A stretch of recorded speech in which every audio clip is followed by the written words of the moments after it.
আমি শ্রাবন্তী বলছি। আজকে আমি ট্যাংরা মাছ রান্না করব, কিন্তু আমি রাঙালু নিয়েছি এই কারণে, রাঙালু খাওয়ার একটা ভালো উপযোগিতা আছে, উপকার আছে।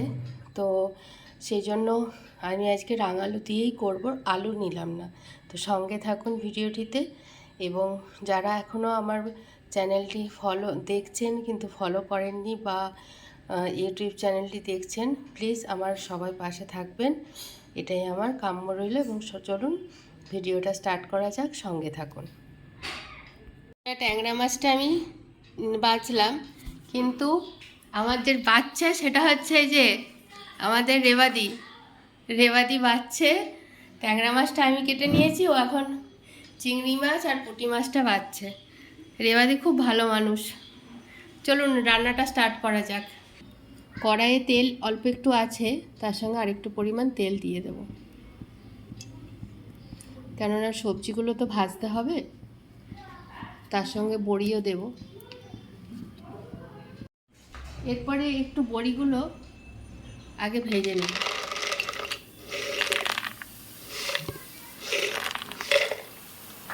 ট্যাংরা মাছের ঝোলে যদি একটু বড়ি দেওয়া হয় খুব ভালো লাগে খেতে।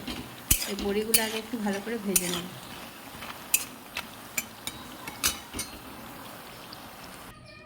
এরপরে কেটে রাখা হচ্ছে বেগুন আর রাঙালু, এগুলো এক এক করে ভেজে নেব। প্রথমে রাঙালুগুলো ভেজে নেব।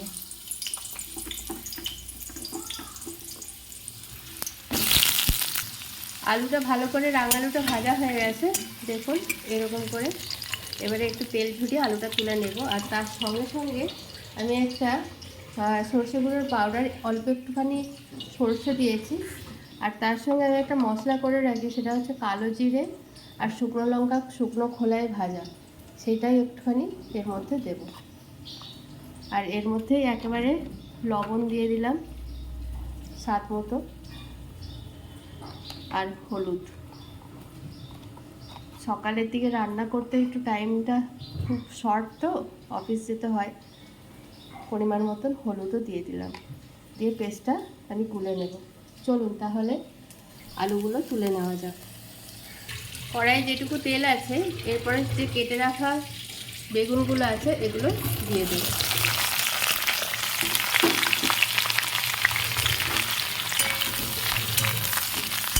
আমি মিডিয়াম টু লো ফ্লেমে এই ভাজাভাজিগুলো করছি। আর তার সঙ্গে গতানুগতিক পদ্ধতি, আমি তো ঢাকা দিয়েই দিই জানেন, তাতে কি জিনিসটাও ভাজা হয়ে যায়, টাইমটাও অল্প লাগে। দেখুন বন্ধুরা, বেগুনটাও ভাজা হয়ে গেছে। এরপরে আস্তে আস্তে বেগুনটাও তুলে নেব।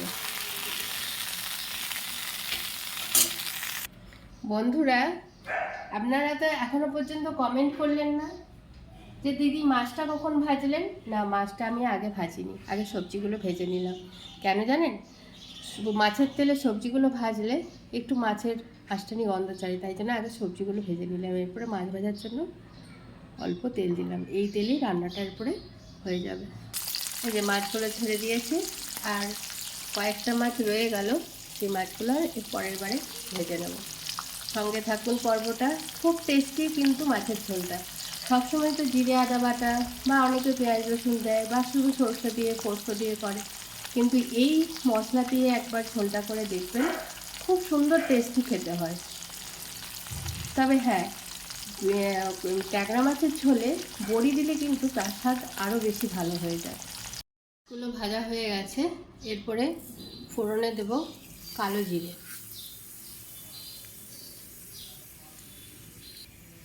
কেটে রাখা টমেটো আর কাঁচা লঙ্কা,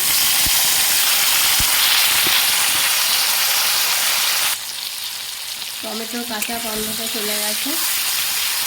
এরপরে যে মশলাটা আমি ভিজিয়ে রেখেছিলাম সেই মশলাটা দিয়ে দেবো।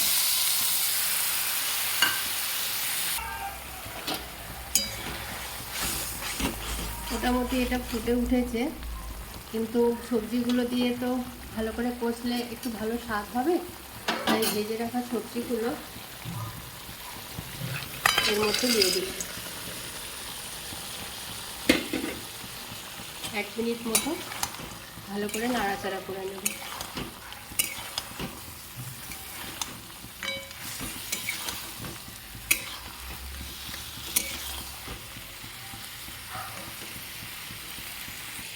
মাছের ঝোলের জন্য এদিকে জলও ফুটতে দিয়েছি।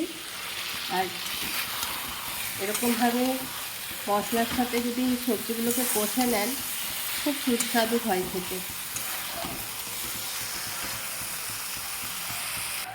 এর সাথে ভেজে রাখা মাছগুলো আমি এর মধ্যে দিয়ে দিলাম। মাছের মধ্যে তাহলে মশলাটা ঢুকবে।